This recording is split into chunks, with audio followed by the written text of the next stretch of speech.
जय जगदंब नमो आदेश. मी प्राध्यापक मुकुंदनाथ आंधळे सर आपलं या व्हिडिओमध्ये सहर्ष स्वागत करत आहे. गणेश जयंती तोंडावर येऊन ठेपलेली आहे आणि त्या निमित्ताने गणपतीवरती मला जेवढं काही जास्तीत जास्त बोलता येईल ते बोलून ते व्हिडिओ आपण आपल्या चॅनलवरती अपलोड करत आहोत. हे व्हिडिओ आपण नक्की बघावे. याआधी मी गणेश जयंतीच्या दिवशी पुजारी मिळत नसेल तर घरच्या घरी गणपतीची पूजा कशी करावी याची पूर्ण षोडशोपचारे विधी आणि मंत्रसहित दाखवलेले आहे.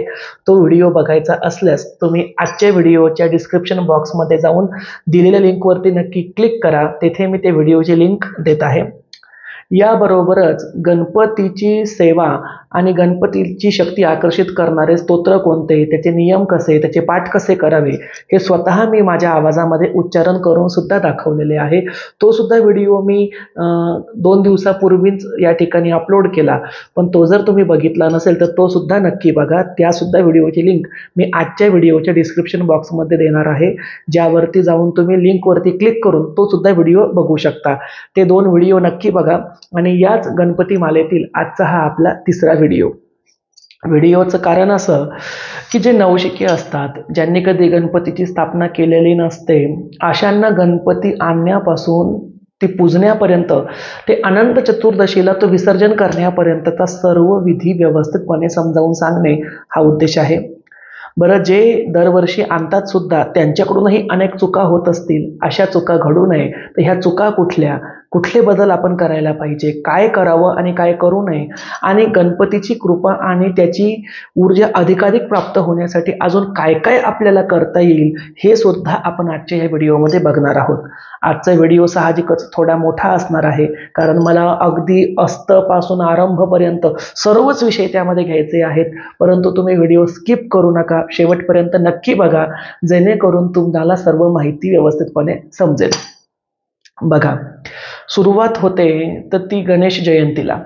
गणेश जयंतीच्या दिवशी आपण गणपती बाप्पाच्या पार्थिव गणेशाची पूजा आपल्या प्रत्येकाच्या घरी करतो. आता पार्थिव गणेश म्हणजे काय हेही पहिले लक्षात घेतलं पाहिजे. पार्थिव म्हणजे मातीपासून बनलेला, शरीरापासून बनलेला. शरीराला पार्थिव म्हटलं जातं. जसं मनुष्याच्या शरीराला सुद्धा पार्थिवच म्हटलं जातं, तसं गणपतीची मूर्ती मातीपासून बनते, म्हणून त्या प्रतिमेला पार्थिव गणेश प्रतिमा असं म्हणतात. तर या पार्थिव गणेशाचं म्हणजे मातीच्या प्रतिमेचं पूजन केलं जातं. आता गणपतीची स्थापना ज्यांना करायची असेल त्यांनी मातीचीच मूर्ती बसवावी का? तर हल्ली प्लॅस्टर ऑफ पॅरिसच्या मूर्त्या मिळतात, फायबरच्या मूर्त्या मिळतात. तुम्ही कुठलीही मूर्ती बसवा, त्या ठिकाणी काही हरकत नाही. परंतु धर्मशास्त्रानुसार काळ्या मातीपासून बनलेली मूर्ती गणेशाची सर्वोत्तम मानण्यात आलेली आहे. काळ्या मातीपासून बनलेल्या गणेश मूर्तीमध्ये गणेश तत्वाचं आवाहन अधिक सुकर पद्धतीनुसार करता येतं. त्याबरोबर गणेश लहरींची संवेदना त्या मूर्तीमध्ये अधिक प्रमाणावरती ग्रहण होते. सोप्या भाषेमध्ये सांगायचं म्हणजे गणपतीची मातीची मूर्ती गणेश शक्ती अधिकाधिक स्वतःमध्ये त्या ठिकाणी ओढून घेत असते. त्यामुळे मातीपासून बनलेली गणेशाची मूर्ती केव्हाही सर्वोत्तम.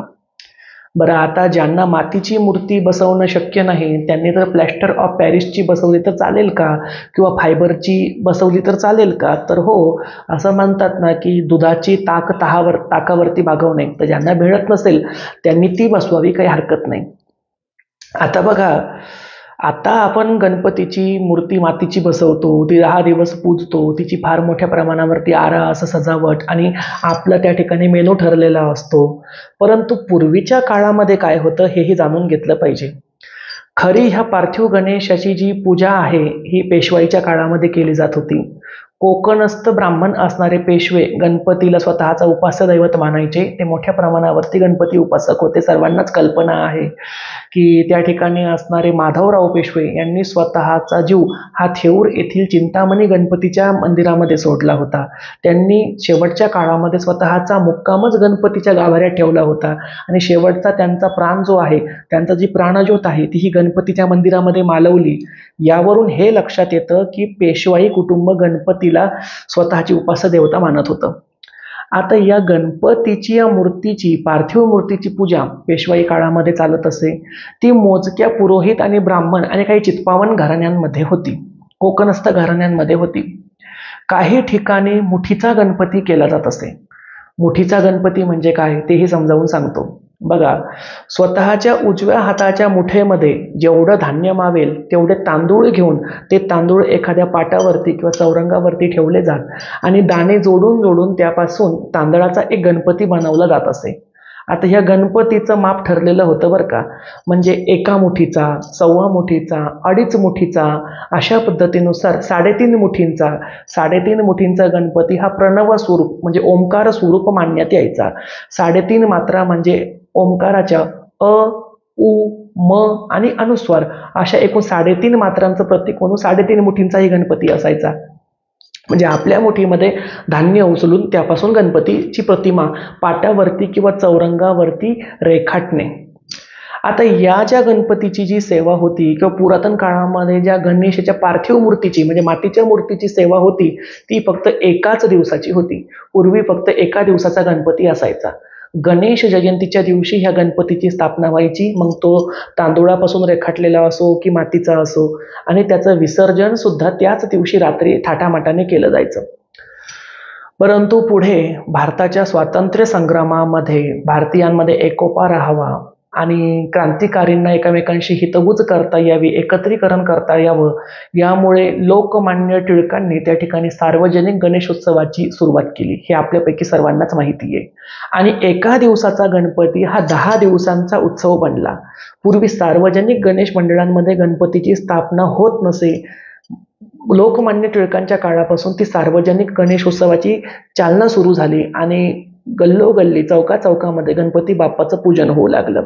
अशा पद्धतीनुसार एका दिवसापासून ते 10 दिवसापर्यंत हा गणपती बाप्पाच्या पूजनाचा कालावधी वाढला. मग आता या ठिकाणी मी एवढं सर्व कशासाठी सांगतोय, मूळ आपण यातून हे लक्षात घ्यावं की मूळ गणपती पूजनाची संकल्पना 1 दिवसीयच आहे. म्हणून कोणी एका दिवसाचा गणपती बसवतं, कोणी 1.5 दिवसाचा बसवतं, म्हणजे आज गणपती बसवला की उद्या विसर्जन करतं. कोणी 3 दिवसांचा, कोणी 5 दिवसांचा, कोणी 7 दिवसांचा किंवा कोणी गौरी महालक्ष्मीच्या स्थापनेसोबत गणपतीला विसर्जन करतं. कुठलीही पद्धत असो, सर्व पद्धती आपापल्या घराण्याच्या पद्धतीनुसार मान्यतेनुसार योग्यच आहे. कारण गणपती पूजन, योग्य गणपती पूजन 1 दिवसीय आहे. मग तुम्ही त्याला 10 दिवस पूजलं काय आणि 3 दिवस पूजलं काय, काहीही फरक पडत नाही. पण गणेश जयंतीपासून पूजन सुरू करावं एवढं मात्र नक्की आणि महत्त्वाचं आहे. आता गणेश जयंती म्हणजे पार्वती मातेने स्वतःच्या शरीरावरती चोळलेल्या मातीपासून तयार केलेला कर्दम पुतळा, ज्यामध्ये संजीवनी प्राण फुंकले गेले आणि विनायक जन्माला आला. गणपतीचं पूर्वीचं नाव विनायक बरं का, त्याला माता पार्वतीने विनायक नाव दिलेलं होतं. याच विनायकाचं शिर भगवान शंकराने छेदलं आणि त्याला गजाचं मुख लावण्यात आलं. तेव्हापासून तो गजमुख झाला, तो तेव्हापासून लंबोदर झाला, त्रिनेत्र झाला. त्या ठिकाणी त्याला वक्रतुंड म्हणण्यात आलं, वाकडी तोंड असल्यामुळे वक्रतुंड झाला. अशा पद्धतीनुसार मूळ विनायक स्वरूप गणपतीचे पुढे अनेक नावे प्राप्त झाली. आता माता पार्वतीने स्वतःच्या अंगावरील माती काढून, आता माती कशासाठी की असं म्हणतात ना, पार्वती मातेने स्वतःच्या अंगावरील मळ काढला, मळापासून गणपती बनवला. तर एवढा मळ कुठल्या महिलेच्या अंगावर असेल का? मूळ असं आहे की जसं आज आपण उटण्याने स्नान करतो तसं माता पार्वतीने त्या काळामध्ये काळ्या मातीने स्वतःच्या शरीराला साफ केलं आणि ते शरीरावरून काढलेल्या काळ्या मातीपासून छोटासा एक कर्दम पुतळा तयार केला आणि ज्यामध्ये माता पार्वतीच्या स्पर्शामुळे आणि तिच्या मानस शक्तीमुळे प्राण गुंफल्या गेले. विनायक तयार झाला. विनायकानेच पुढे हत्तीचं मुख लागल्यानंतर गणपती तयार झाला. गणांचा अधिपती तो गणपती. अशा पद्धतीनुसार गणपतीची कीर्ती पसरली. पण ही जी काही सर्व लीला आहे, ही लीला ज्या दिवशी घडली तोच दिवस म्हणजे श्री गणेश जयंती. म्हणजे गणपतीचे तत्व ह्या पृथ्वी तलावरती सर्वात प्रथम ज्या दिवशी प्रगट झाले, उत्पन्न झाले, तो अतिशय महत्त्वाचा दिवस. त्यामुळे या दिवशी पूजन करण्याचं महत्त्व अनन्यसाधारण आहे. आता चला गणपतीची मूर्ती घरी आणण्यापासून आपण बघूया. गणेश चतुर्थीच्या दिवशी किंवा गणेश जयंतीच्या दिवशी आपल्याला मूर्ती आणणं शक्य असेल तर त्या दिवशी दुकानावरून विकत आणावी. कोणी 1 दिवस आधी म्हणजे हरितालिका पूजन त्याच्या दिवशी सुद्धा गणपतीची मूर्ती घरी आणून ठेवतं. ते आपापल्या सोयीनुसार आहे. गणेशाची मूर्ती दुकानातून घरी विकत आणत असताना त्या मूर्तीचे डोळे सर्वात प्रथम लाल रंगाच्या कापडाने बांधावे. एखादा स्वच्छ धुतलेला रुमाल चालेल, पट्टी चालेल किंवा कोरा कापड चालेल. लाल, गुलाबी, भगवा केशरी अशा कुठल्या तरी सिंदूर चर्चित रंगाचा तो कापड असावा, त्यांनी भगवान गणेशाच्या मूर्तीचे डोळे बांधावे. परंतु तो कपडा पांढरा किंवा काळा नसावा, हे लक्षात घ्यावं. नसेलच तुम्हाला त्या ठिकाणी लाल किंवा भगवा मिळत, तर तुम्ही त्या ठिकाणी पिवळा किंवा एखादा असा ऑरेंज कलरचा असा कुठलाही थोडासा रंगीत कलरचा कपडा घ्यावा. पांढरा आणि काळा कपडा वापरू नये. गणपतीच्या डोळ्यांना कपडा बांधून झाल्यानंतर ती गणेशाची मूर्ती वाजत गाजत घरापर्यंत आणत असतात. परंतु मेट्रो सिटीमध्ये किंवा मोठ्या महाशहरांमध्ये असं पूर्ण रस्त्याने थाळ्या वगैरे वाजवत आणणे, घंटी वाजवत आणणे काही योग्य ठरणार नाही. त्यामुळे असं आपण गृहीत धरूया की आपण 2 व्हीलरवरती किंवा 4 व्हीलरमध्ये किंवा एखाद्या रिक्षामध्ये दुकानामध्ये गेलो. दुकानामधून आपण त्या ठिकाणी गणपतीची मूर्ती विकत घेतली, त्या मूर्तीच्या डोळ्यावरती कपडा बांधला आणि ती मूर्ती घरी घेऊन आलो. स्वतःच्या अंगणामध्ये उभं राहावं आणि ज्या व्यक्तीने गणपतीची मूर्ती हातात धरली आहे त्या व्यक्तीने घराच्या उंबऱ्यावरती पायरीच्या खाली उभं राहावं. घरातील मुख्य सुवासिनीने किंवा घरातील एखाद्या कर्त्या व्यक्तीने, मग ती महिला असो पुरुष असो, सुवासिनी असो किंवा विधवा असो, मी या गोष्टींना सुवासिनीला शब्द मी माझ्या माघारी घेतो. मुळामध्ये तो बोलण्याची सवय असल्यामुळे सुवासिनी शब्द निघाला, पण घरात जी कुठली महिला असेल ती त्या महिलेने समोर यावं आणि त्या ठिकाणी ज्या व्यक्तीने हातामध्ये गणपतीची मूर्ती पकडली आहे अशा व्यक्तीच्या पायावरती थोडंसं दूध घालावं, त्यानंतर पाणी घालावं. दूध अवेलेबल नसेल तर फक्त पाणी घातलं तरी सुद्धा चालेल. पायांचं प्रक्षालन करावं आणि अंगठ्याला हळद आणि कुंकू लावावं. ज्या व्यक्तीने हातात गणपतीची मूर्ती धरली असेल त्या व्यक्तीच्या पायाच्या अंगठ्याला एकदा हळद आणि 2 वेळेला कुंकू असं उजव्या पायाला सुद्धा आणि डाव्या पायाला सुद्धा लावावं. त्यानंतर त्या व्यक्तीच्या कपाळाला कुंकुमाचा तिलक करावा. आता जर समोर एखाद्या महिलेने हातामध्ये गणपती पकडला असेल, म्हणजे मुलगी गेली असेल गणपती आणायला, तर तिला तिलक न लावता तिला हळद कुंकू लावावी. ते आपल्या पद्धतीनुसार आपण करावं. समोर कुठलं जेंडर आहे त्यानुसार करावं. त्यानंतर कपाळावरती अक्षता टाकाव्या आणि त्या व्यक्तीचं औक्षण करावं, म्हणजेच त्या व्यक्तीला हातातील पंचारतीने ओवाळावं आणि त्या व्यक्तीला घरामध्ये प्रवेश करायला सांगावा. प्रवेश करणाऱ्या व्यक्तीने स्वतःचा उजवा पाय टाकूनच घरामध्ये प्रवेश करावा आणि घरामध्ये प्रवेश करून सर्वात प्रथम तो गणपती बाप्पा आपल्या देवघरासमोर नेऊन घरातील इतर देवी देवतांना ती गणपतीची मूर्ती दाखवावी, म्हणजे गणपतीचं तोंड इतर देवी देवतांकडे करावं. त्यानंतर आपल्या देवघरासमोर गेल्यावरच गणपतीच्या डोळ्यावरील बांधलेली कापडी पट्टी उघडावी आणि गणपतीला एखाद्या पवित्र जागेवरती ठेवावं. आता त्याला थेट देवघरामध्ये का ठेवू नये म्हणतोय, कारण आपल्याला अजून प्राणप्रतिष्ठा किंवा प्रतिस्थापना करायची बाकी आहे. आपण थेट देवघरामध्ये ठेवला तर त्याला पुन्हा स्थापनेच्या वेळेला उचलणे आणि पुन्हा ठेवणे, तर हा त्या ठिकाणी गणपतीचा कुठेतरी न कळतपणे अवमान होईल, अपमान होईल. त्यामुळे दुसरी एखादी पवित्र जागा शोधावी. जर छोटं घर असेल, लहान घर असेल, जागा लहान असेल, तर मग देवघराच्या जवळच एखादा पाट किंवा चौरंग ठेवावा आणि त्या पाट आणि चौरंगावरती एखादा कपडा अंथरून त्या कपड्यावर थोडेसे तांदूळ ठेवावे. तांदळाचा एक पुंजका ठेवावा, म्हणजे मुठभर तांदूळाची ढेरी ठेवावी आणि त्या गंजावरती त्या पुंजक्यावरती गणपतीची मूर्ती ठेवून द्यावी. नंतर आपण आपले इतर काय कामं असतील ती आवरत बसावं. आता तुम्हाला ज्या वेळेला गणपतीची स्थापना करायची आहे तर गणपतीची स्थापना करताना घरातील कर्त्या पुरुषाने किंवा जोडप्याने, दाम्पत्याने किंवा एखाद्या कुमारिका मुलीने किंवा अविवाहित मुलाने, ज्याला कोणाला अधिक हौस असेल अशाच्या हाताने गणपतीची स्थापना करून घ्यायला हरकत नाही. गणपतीची स्थापना करत असताना ते सर्व विधी आरंभपासून शेवटपर्यंत एकाच व्यक्तीने करावे. मग त्यामध्ये गणपतीचं षोडशोपचारे पूजन आहे. षोडशोपचारे पूजनामध्ये आपण गणपतीच्या थेट मूर्तीला स्नान न घालता गणेशाच्या प्रतिकात्मक स्वरूपाला स्नान घालत असतो. एखाद्या सुपारीला ठेवत असतो किंवा पितळी मूर्तीला ठेवत असतो. षोडशोपचार विधी करत असतो. हे संपूर्ण विधी तुम्हाला मी दाखवलेल्या गणपती पूजनाच्या व्हिडिओमध्ये बघायला मिळतील, ते नक्की बघा. आता हे सर्व पूजन तुम्ही करत असताना त्या गणपती बाप्पाच्या मूर्तीची विशेष काळजी घ्यावी. ती यासाठी की बऱ्याच जणांकडे एक पद्धत आहे की लहान मुलांना गणपती खूप आवडतो. मूर्ती घरात बसली रे बसली की लहान मुलं त्या गणपतीच्या मूर्तीशी खेळायला लागतात. त्यांचा भाव योग्य असतो. त्यांना वाटतं आमचा बाप्पा घरी आला, आमचा देव घरी आला. ते त्याला अंजारतात, गोंजारतात, त्याचे पापे घेतात, त्याचे गाल ओढतात किंवा गणपतीच्या सोंडेवरून प्रेमाने हात फिरवतात.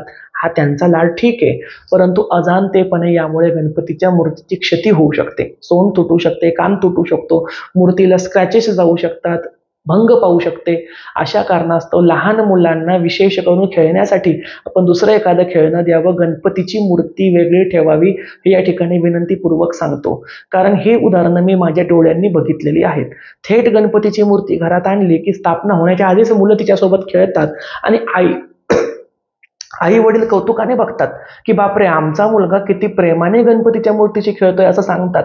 अरे बाबा, तो प्रेमाने खेळतोय, मग त्याला एखादं टॉईज द्या, खेळणं द्या, बाहुली द्या. गणपतीची देवाची मूर्ती खेळण्याचा प्रकार नव्हे. असो, आता गणपतीच्या मूर्तीची संपूर्ण षोडशोपचारे पूजा विधी, मंत्र आणि स्तोत्र कसे म्हणायचे हे मी व्हिडिओ दाखवलेला आहे, तुम्ही ते नक्की बघसाल. बरं, कुठले स्तोत्र म्हणायचे, किती वेळेला म्हणायचे यावरही मी कालच व्हिडिओ तयार केला, तोही तुम्ही बघितलेला आहे. नसल बघितला तर तो सुद्धा बघा. आता हे मुद्दे सोडून मी तिसऱ्या मुद्द्याकडे जातो.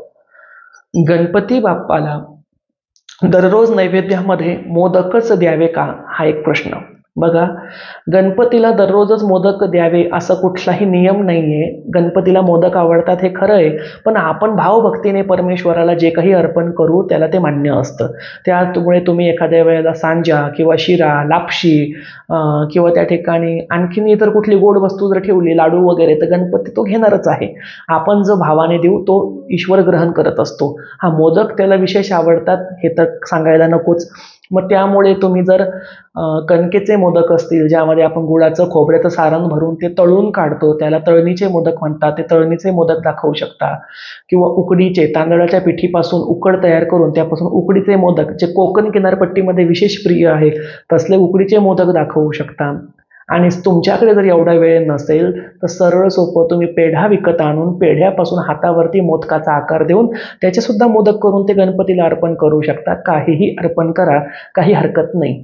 हल्ली तर आपल्या शॉपिंग मॉल्समध्ये किंवा मिठाईच्या दुकानांमध्ये निरनिराळे मोदकांचे प्रकार मिळत आहेत.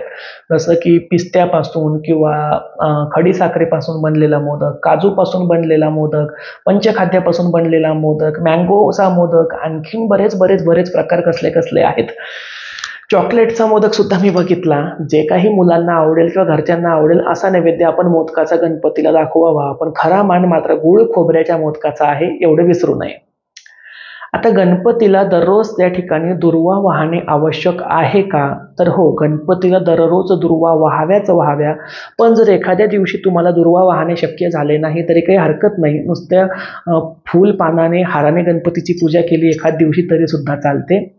दुर्वा अर्पण करताना त्या सकाळी अर्पण कराव्या की संध्याकाळी, तर तुम्ही 2 वेळ अर्पण करता आल्या तर खूपच छान.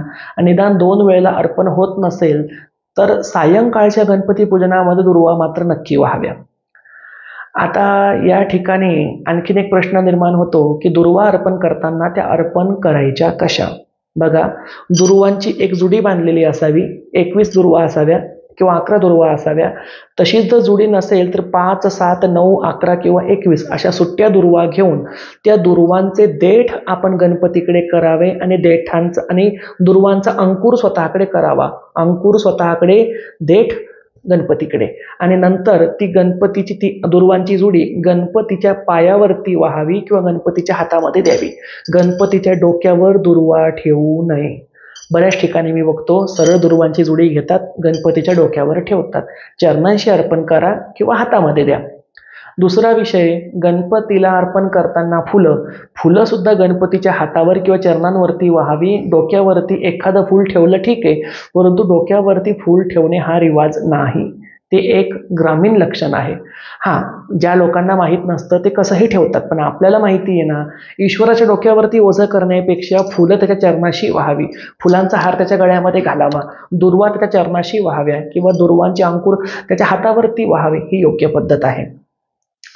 गणपतीला गुलाल अर्पण करतात सर्वांनाच माहिती आहे, परंतु एक गोष्ट लक्षात घ्यावी, गणपतीला प्रथम मान हा कुंकवाचाच आहे.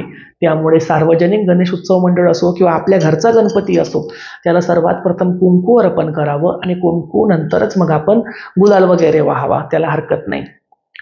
आता गणपतीच्या स्थापनेच्या दरम्यान काही जण 10 दिवसांचे उपवास धरतात. आमच्या देऊळगाव राजा शहरामध्ये एक व्यक्ती आहे जो 10 दिवस उपवास वगैरे धरतो.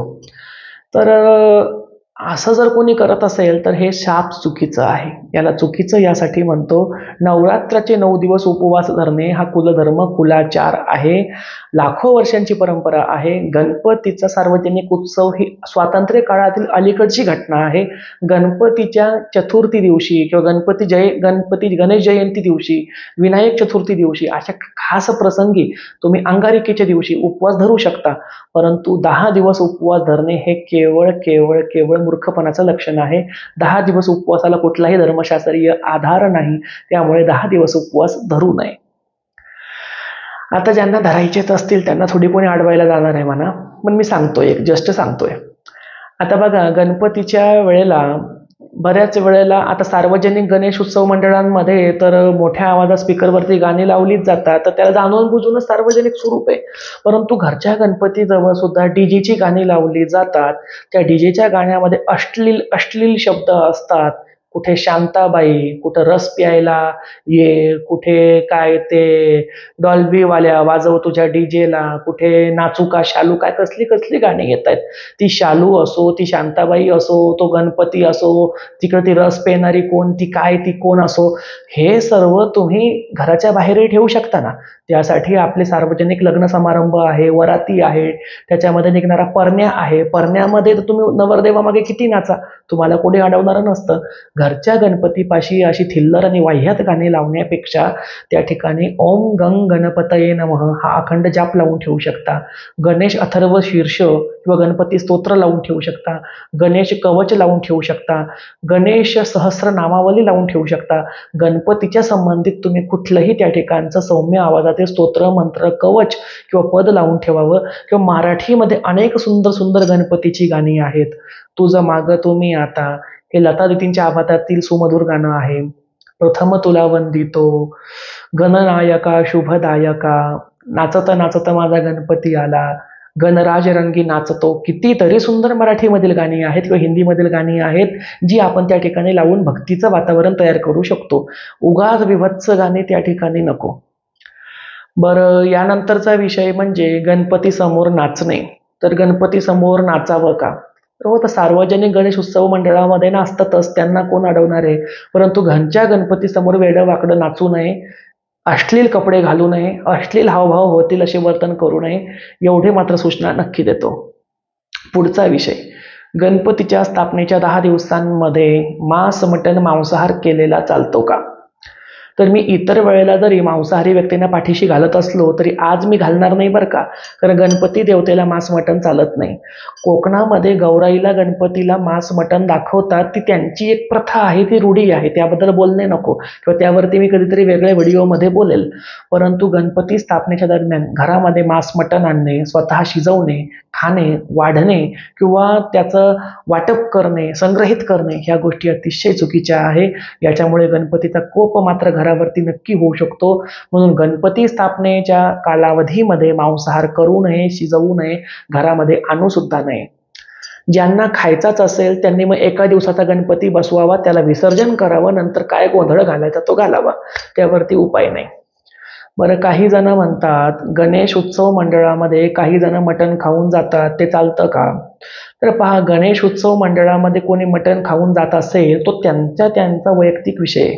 तो गणपती आणि ते खाऊन जाणारे बघत बसतील. आणि सार्वजनिक उत्सवाचा जो गणपतीची स्थापना असते त्या ठिकाणी कर्णकश्य आवाजातील गाणे, विशालकाय मूर्तीचं स्वरूप, भक्तिभावनेचा अभाव, योग्य स्तोत्र मंत्रांचं पठण न करणारी व्यक्ती आणि त्यामुळे ऊर्जेचा अभाव, ऊर्जेची कमतरता या कारणामुळे उत्सव मंडळातील गणेश मूर्तीमध्ये सहसा गणपती तत्व जास्त प्रगट होत नाही, असा माझा अनुभव आहे.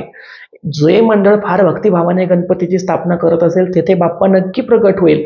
पण जेथे 24 तास शिव्या हसडल्या जातात, गुटखा खाऊन स्टेजवरती बसलं जातं, स्टेजवरती बसून कॅरम, पत्ते किंवा इतर काही खेळ खेळले जातात, त्यावर पैसे लावले जातात, काही जण मटण खाऊन येतात, काही जण स्टेजवरती नाचतात, असले प्रकार होत असतील तिथे गणपतीची ऊर्जा येणं शक्यच नाही. तो फक्त मग एक देखावा म्हणूनच राहील.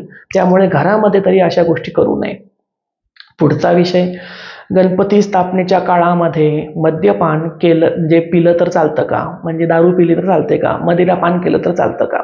दारू म्हणा, मदिरा म्हणा, काय म्हणा, ते सखू संत्रा वगैरे काय असतं ते म्हणा, असले काहीही गणपतीला चालत नाही. कृपया कोणी दारू पिऊ नये. हा, गणपतीच्या विसर्जनाच्या वेळेला मात्र मोठ्या प्रमाणावरती आपल्याला तळीराम दिसतात, तो विषय वेगळा, त्याबद्दल पुढे बोलूयाच. परंतु असलं गणपती बाप्पाला चालत नाही, दारू वगैरे पिऊ नये. बरं, घरातील एखादी व्यक्ती दारू पिणारी असेल आणि ती व्यक्ती ऐकतच नसेल, तर इतरांनी त्या व्यक्तीला गणपतीच्या मूर्तीजवळ तरी निदान जाऊ देऊ नये, इतकं तरी करावं. असो, आता गणपतीच्या विसर्जनाच्या वेळेला नेमकं काय करावं आणि गणपतीची आरती दिवसातून किती वेळेला करावी? दिवसातून 2 वेळेला, सकाळ संध्याकाळ गणपतीची आरती करावी. सकाळी शक्य नसेल तर संध्याकाळी नक्की करावी. गणपतीच्या आरतीचे शब्द शुद्ध राहतील याकडे विशेष लक्ष द्यावं. गणपतीची सर्वात सोपी आणि आपली मुखोद्गत आरती म्हणजे सुखकर्ता दुःखहर्ता वार्ता विघ्नाची. या आरतीमध्ये एवढे अपभ्रंशित शब्द सध्या तयार झालेत ना, की मूळ आरतीचं स्वरूप बदलून जातं. म्हणजे जसं बघा, पहिलं कडवं आहे सुखकर्ता दुःखहर्ता आरतीचं, रत्न खचित फरा तुझ गौरी कुमरा, चंदनाची उटी कुमकुम केशरा, हिरे जडित मुकुट शोभतो बरा, ऋणझुनती नुपुरे चरणी घागरिया. तर याचा अर्थ असा की रत्न खचित फरा म्हणजे रत्नांनी मढलेला असा फरा, फरा म्हणजे छोटी कुऱ्हाड. तुझ गौरी कुमारा, गौरीच्या कुमारा तुझ्याकडे आहे. चंदनाची उटी कुमकुम केशरा म्हणजे तुझ्या संपूर्ण शरीराला चंदनाची कुमकुम मिश्रित अशी उटी लावलेली आहे, त्यामुळे तू शेंद्री दिसतोस. त्यानंतर आहे रत्नखचित फरा तुझ गौरी कुमारा, चंदनाची उटी कुमकुम केशरा, हिरे जडित मुकुट म्हणजे त्याचा मुकुट कसा आहे, हिऱ्यांनी जडित आहे. शोभतो बरा, तो सोन्याने मडवलेला हिऱ्यांनी मोत्याने कोंदलेला मुकुट शोभत आहे. ऋणझुनती नुपुरे, ऋणझुनती म्हणजे खुळखुळ आवाज देत आहे, नुपूर म्हणजे घुंगरू, तुझ्या पायातील घुंगरांची ताळ रुंझुन आवाज देत आहे. आणि ऋणझुनती नुपुरे चरणी घागरिया, पायातल्या घागरींच्या चाळांमधले ते नुपूर पायाचे घुंगरू शोभून दिसत आहेत, त्याचा आवाज सुमधुर वाटतोय. आता या ठिकाणी नेमकं आपण काय म्हणतो किंवा बरेच लोक म्हणतात रत्न खचित गौरा तुझ गौरी कुमारा. रत्न खचित गौरा, गौरा शब्द नाही तो फरा शब्द आहे. गौरा म्हणजे गौराई पार्वती. चंदनाची वटी कुमकुम केशरा किंवा चंदनाची ओटी कुमकुम केशरा, तो ओटी शब्द नाहीये, ओटी अंबाबाईची भरली जाते, श्रीदेवतेची भरली जाते. आणि वटी शब्द सुद्धा नाहीये, वटी म्हणजे पाण्यामध्ये कालवून प्यायचं औषध, त्यामुळे तो शब्द उटी आहे, उटीचं म्हणावं. बरं, शेवटचं कडवं जे आहे, दास रामाचा वाटप आहे सदना, म्हणजे रामदास स्वामींनी तयार केलेली आरती असल्यामुळे ते स्वतःला रामाचा दास म्हणवून घेतात. म्हणजे रामाचा दास म्हणजे समर्थ रामदास स्वामी स्वतःच्या घरी गणपतीची वाट बघत आहेत असं त्याचा अर्थ. पण तिथे म्हटलं जातं, बऱ्याच वेळेला अपभ्रंशित शब्द येतो, वाटप आहे सजना. सजना म्हणजे साजन, सजनीचा नवरा, एखादीचा प्रियकर. इथे कोणीही स्वतःच्या प्रियकराला बोलवत नाहीये, त्यामुळे सदना शब्दाचा अर्थ सजना असा करू नये. आणि पुढे आहे संकटी पावावे निर्वाणी रक्षावे सुरवर वंदना. संकटी पावावे, आमच्या संकटामध्ये तू आम्हाला पाव. निर्वाणी रक्षावे, निर्वाणीचं वाण घेऊन आम्हाला तारण्यासाठी धावत ये. सुरवर वंदना, सर्व सूर मिळून देवी देवता मिळून तुला ही वंदना करत आहेत. तिथे म्हटल्या जातं संकष्टी पावावे. संकष्टी म्हणजे फक्त जेव्हा संकष्ट चतुर्थी असेल तेव्हाच तू आम्हाला पावावं, इतर दिवशी आम्हाला तुझी गरज नाही. म्हणजे आपणच आपल्या हाताने किती मोठ्या आरतीमध्ये चुकीचे शब्द म्हणतोय, त्यामुळे आरतीच्या शुद्ध स्वरांच्या रचनेकडे लक्ष द्यावं. बरं, आता मी इथे तुम्हाला ज्ञान सांगतोय आणि गंमत तुम्हाला सांगतो. अनेक गणेश मंडळांमधले जे काही तिथलचे ते पुरोहित असतात किंवा माईक हातामध्ये घेऊन गाणी ती आरती म्हणणारे मंडळ असतं, तेच चुकीचे शब्द म्हणतात. सुरुवात त्यांच्यापासून केली पाहिजे. त्यांना सांगावं की तुम्ही चुकीचे शब्द उच्चारत आहात, याचा अर्थ असा नाही असा आहे. तुम्ही व्यवस्थित म्हणसाल तेव्हा आम्ही व्यवस्थित म्हणू, आणि नसल कोणाला व्यवस्थित म्हणायला जमत तर सरळ त्याने कागदामध्ये बघून मोबाईलमध्ये बघून योग्य शब्दांचं उच्चारण करावं. बरं, आता एक पुढचा विषय म्हणजे आमचा एक मुलगा आहे, म्हणजे आता ह्या विषय थोडासा भरकटेल पण आता आठवलंय मला, जस्ट हा व्हिडिओचा भाग नव्हता, आत्ता आठवला. त्याला एक आरती खूप आवडते. ती आरती आहे जय जय जी गणराज विद्या सुखदाता, धन्य तुम्हारो दर्शन मेरा मन रमता. म्हणजे ते स्वतः परदेशी आहे, त्यामुळे त्यांना ती आरती फार आवडते. आता त्या आरतीचे 2 कडवी आहे, पण ह्या गड्याला पहिलं कडवं पाठच नाही. हा कशी आरती म्हणतो, पहिलं कडवं पूर्णपणे स्किप करतो आणि दुसरंच कडवं म्हणायला सुरुवात करतो आणि एकच कडवं म्हणतो.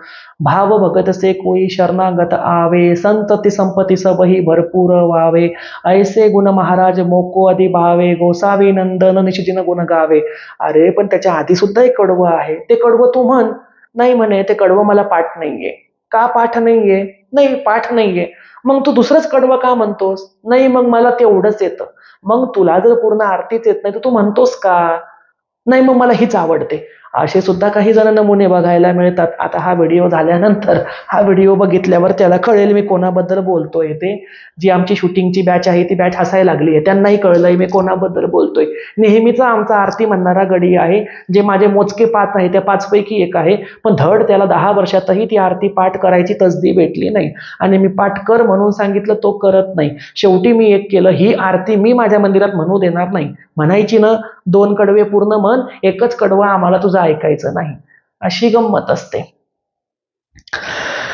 आणि पुढचा विषय आता विसर्जनाचा. बघा, गणपतीचं विसर्जन करताना काय करावं? गणपतीला सर्वात प्रथम हातामध्ये अक्षदा घ्याव्या, हळद कुंकू अर्पण करून पूर्ण पूजन करून घ्यावं. आणि आवाहनम न जानामी न जानामि तथार्चनम पूजाम चैव न जानामि क्षमताम गणेश्वर मंत्रहीनम क्रियाहीनम भक्तिहीनम सुरेश्वर यत्पूजितम मया देव परिपूर्ण तदस्तु मे अन्यथा शरणम नास्ति त्वमेक शरणम मम. तथा अशा पद्धतीनुसार किंवा आणखीन कुठलं जे काही असेल ते, अपराध माझे कोटी न कोटी गणपती राया घ्यावे हो पोटी, किंवा आणखीन तुम्हाला कुठले क्षमा प्रार्थनेचे मंत्र येत असतील तसे कुठलेही मंत्र आपण म्हणावे. आणि त्या ठिकाणी पुनरागमनायच म्हणजेच गणपती बाप्पा तुला पुन्हा पुढच्या वर्षी यायचं आहे असं पुनरागमनायच म्हणून गणपतीला अक्षदा अर्पण कराव्या आणि गणपतीची मूर्ती स्थानावरून थोडीशी हलवून ठेवावी.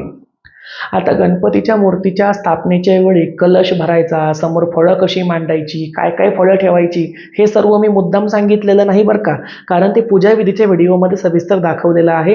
तुम्ही ते बघितलं असेल किंवा बघा. विसर्जनाच्या वेळेला जेव्हा आपण मूर्ती विसर्जन करायला जातो तर खरं पाहता हा दुःखाचा प्रसंग आहे. आपण लाडक्या गणपतीचं विसर्जन करत असतो, पण नेमकं इथे सुखाचं स्वरूप पाहायला मिळतं. मोठमोठे डीजे लावले जातात, त्या डीजेवरती अश्लील गाणी लावली जातात. शर्टाच्या संपूर्ण गुंड्या उघडी असलेली, मद्यपान केलेली, दारू पिलेली, गुटखा खाल्लेली मुलं त्या ठिकाणी नाचत असतात.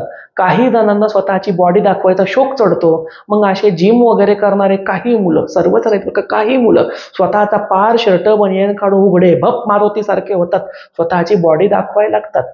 अरे काय करताय? गणपतीचं विसर्जन करताय की मौज मजा करताय? ते मौज मजाच करत असतात.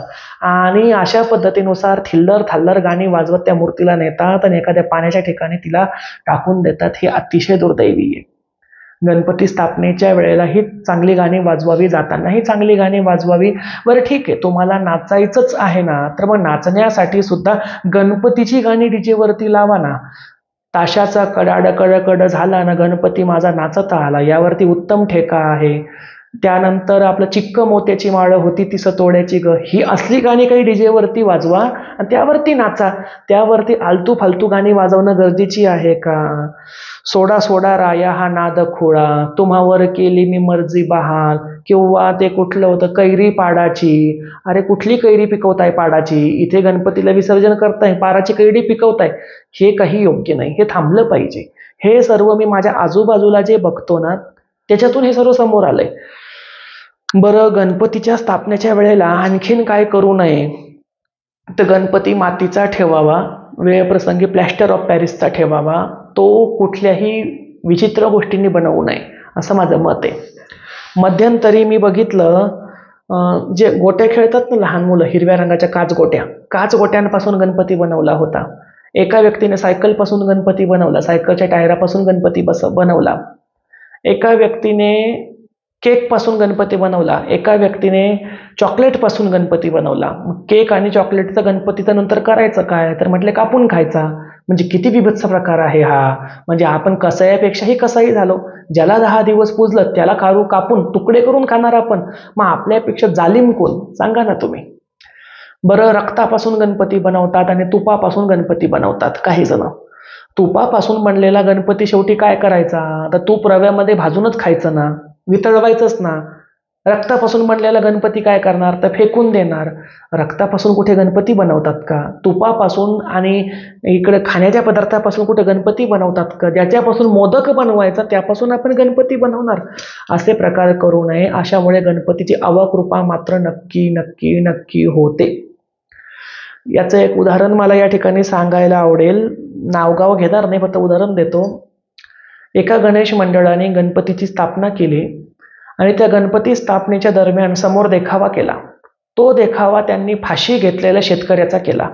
झाड तयार केलं, त्या झाडाला एक दोरी लावली, त्या दोरीला एका शेतकऱ्याचं प्रेत लटकवलं. ते प्रेत फायबरचं बनलेलं होतं आणि इतकं विचित्र सारखं ते ओंगळवाणं दिसत होतं. आणि 10 दिवस तो देखावा ठेवण्यात आला. आणि गणपती विसर्जनाच्या वेळेला त्याच मंडळातील एका युवकाचा दुर्दैवी मृत्यू त्या ठिकाणी अपघात घडला. म्हणजे आता हे काय ते प्रेत लटकवल्यामुळे झाला की त्याच्या नशिबाने झाला, हा वादाचा विषय ठरेल. परंतु तुम्ही 10 दिवस गणपती समोर प्रेत लटकवलं तर शेवटी गणपती उठायच्या वेळेला त्या गणपती समोरून जिवंत प्रेत उठण्यात आलं. म्हणजे काय? मांगल्याचा पुरस्कार करावा, अमांगल्याचा पुरस्कार करू नये. पण दिवसेंदिवस विकृती वाढत आहे, हिच्यावरती आळा बसला पाहिजे. कारण ईश्वरीय कोप जर झाला तो आवरत नाही. जेव्हा सर्व सूरवर थकून गणपतीला शरण जातात तेव्हा हा गणपती त्यांना वाचवतो. लहान मुलं त्याला बाप्पा बाप्पा किंवा ओ माय फ्रेंड गणेशा तू रहना साथ हमेशा म्हणत असतील, ठीक आहे. पण आपल्याला बुद्धी आहे ना, आपण मोठे आहोत ना, आपण त्यामध्ये सामील झाल्यास इतरांमध्ये ना आपल्यामध्ये काय फरक राहील? आणि इतर धर्मीय लोकांनी आपल्या देवाची विटंबना करण्यापेक्षा, आपल्याला हसण्यापेक्षा आपणच असं वागावं की आपल्या धर्माची, आपल्या उत्सवाची, आपल्या सण तिवारीची त्या ठिकाणी प्रशंसा व्हावी, त्या ठिकाणी निंदा होऊ नये. आणि गणपतीची स्थापना झाल्याच्या नंतर जे तांदूळ आपण गणपतीच्या मूर्तीच्या खाली ठेवले होते ते तांदूळ घराबाहेर फेकू नये, तर ते नेहमीच्या जेवणामध्ये किंवा घरगुती तांदूळामध्ये मिक्स करावे.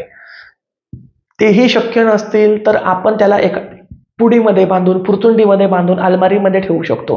पण त्याला देवघराच्या हळदी कुंकाच्या डब्यामध्ये टाकून त्याच्या अक्षदा करू नये. अक्षदा करून त्या पुन्हा इतर देवी देवतांना वाहू नये, कारण त्या पहिले उच्चिष्ट झालेल्या आहेत. घरामध्ये भात तांदूळ शिजवण्यासाठी त्याचा वापर करावा, जेवणामध्ये वापर करावा. ते शक्य नसेल तर पुडी बांधून घरामध्ये ठेवावी बरकत म्हणून. घराच्या बाहेर ते तांदूळ फेकू नये. गणपतीच्या अंगावर जे निर्माल्य तयार होतं, जसं की त्यांच्या अंगावरच्या दुर्वा, हारं, फुलं, पानं ही सर्व एका ठिकाणी एकत्र करावी, नंतर पाण्यामध्ये नेऊन टाकावी. त्यालाही गल्लीमध्ये किंवा उकंड्यावरती वगैरे फेकू नये.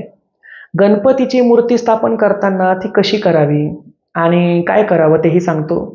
गणपतीची मूर्ती स्थापन करताना ती मूर्ती आपण आपल्या आवडीनिवडीनुसार तर करूच शकतो. पण ज्या व्यक्तींना शनी, राहू, केतू आणि मंगळ अशा 4 अनिष्ट ग्रहांचा त्रास आहे, अशा व्यक्तीने संपूर्ण सिंदूर चर्चित म्हणजे सेंद्रिय मूर्तीचीच पूजा करावी. या ठिकाणी मला सांगायला आनंद वाटतो की आपल्या जगदंबा देवी संस्थांमध्ये जी पाषाणी गणपतीची मोठी मूर्ती आहे ती पूर्ण सिंदूर चर्चित म्हणजे सेंद्रिय वर्णाची आहे आणि उजव्या सोंडेचीच आहे. मी स्वतः पार्थिव गणेशाची जी मूर्ती स्थापन करतो ती मी बनवून घेतलेली आहे. मी त्या ठिकाणचा जो साचा आहे किंवा ढाचा आहे तो दगडूशेठ हलवाई स्वरूपातील बनवलेला आहे आणि तोही उजव्या सोंडेचाच आहे. आमच्या गौरी महालक्ष्मीच्या मध्ये 5 दिवस ज्या गणपतीची स्थापना होते, तुम्ही म्हणाल 5 दिवस कशी, तर इतरांना माहीत नसेल, परंतु जगदंबा देवी संस्थान जळगाव राजामध्ये गौरी उत्सव, महालक्ष्मी उत्सव हा तब्बल 5 दिवसांचा असतो. शक्य असल्यास यंदा त्याचं व्हिडिओ शूटिंग किंवा त्याची आख्यायिका मी तुम्हाला सांगेल सुद्धा. परंतु ह्या 5 दिवसांमध्ये महालक्ष्मींच्या मध्ये जो गणपती आम्ही बसवतो तो सुद्धा त्या ठिकाणी उजव्या सोंडेचाच असतो. आणि माझ्या देवघरामध्ये जो गणपती आहे तोही उजव्या सोंडेचाच पितळी गणपती आहे. मला उजव्या सोंडेचं वरदान आहे, त्यामुळे मी उजव्या सोंडेच्या गणपतीशिवाय आणि सिंदूर चर्चित सेंद्रिय मूर्तीशिवाय साध्या मूर्तीचं पूजन करत नाही. तर ज्यांना राहू, केतू, शनी आणि मंगळ अशा 4 अनिष्ट आणि उग्र ग्रहांची पीडा आहे त्यांनी मंगळ्या म्हणजेच त्या ठिकाणी असणाऱ्या सेंद्रिय गणपतीचं पूजन करावं. आता गणपतीच्या काळामध्ये रोज आपण ओम गंग गणपतये नमः या मंत्राच्या माळा जपू शकतो. आणखीन कुठले कुठले मंत्र जपता येतील हे सर्व मी स्तोत्र मंत्राच्या व्हिडिओमध्ये सांगितलेलं आहे, तुम्ही बघसालच. आता मला असं वाटतं की भरपूर काही सांगून झालेलं आहे. आणखीन एक विषय म्हणजे गणपतीची मूर्ती विसर्जन करताना किंवा घरात आणताना किंवा ती स्थापना असताना बोंबा मारू नये किंवा ते बंगाली भाषेत ते असं ओठाला हे करून ते काय केलं जोर आणि किंचाळी मारली जाते. ती तिकडची ट्रॅडिशन पद्धत आहे, परंतु गणपतीला असलं चालत नाही. हे अमंगल्याचं प्रतीक मानलं जातं. बोंबा मारू नये किंवा ते असलं ओठाला काय करून ते बब बब बब कसलं काय ते करू नये. ते बंगालमध्ये दुर्गा पूजा आणि काली पूजेमध्ये वापरलं जातं आणि त्याचं कारण असं की माता कालीला किंवा दुर्गा मातेला महिषासुरासोबत किंवा रक्तबीजासोबत युद्ध करण्याच्या वेळेला प्रोत्साहन देण्यासाठी ती योगिनींनी ठोकलेली बोंब होती किंवा किंकाळी होती, ललकारी होती. गणपतीच्या स्थापनेमध्ये त्या विधीची काही गरजच नाहीये, त्यामुळे बोंबा वगैरे मारू नये. अशा पद्धतीनुसार या ठिकाणी गणपतीच्या मूर्तीच्या स्थापनेपासून ते शेवटपर्यंत आपण काय करावं आणि काय करू नये याची छोटासा आढावा घेतला, तरी सुद्धा व्हिडिओ भरपूर मोठा तयार झाला असेल. एवढा सर्व व्हिडिओ लक्षपूर्वक बघितल्याबद्दल सर्व दर्शकांचे हार्दिक आभार. अशाच निरनिराळ्या माहितींसाठी आपल्या जगदंबा देवी संस्थान देऊळगाव राजा या यूट्यूब चॅनलला लाईक करा, शेअर करा, चॅनलला सबस्क्राईब करायला विसरू नका. भेटूया पुढच्या व्हिडिओमध्ये. तोपर्यंत सर्वांचं कल्याण असो. जय जगदंब, नमो आदेश, गणपती बाप्पा मोरया.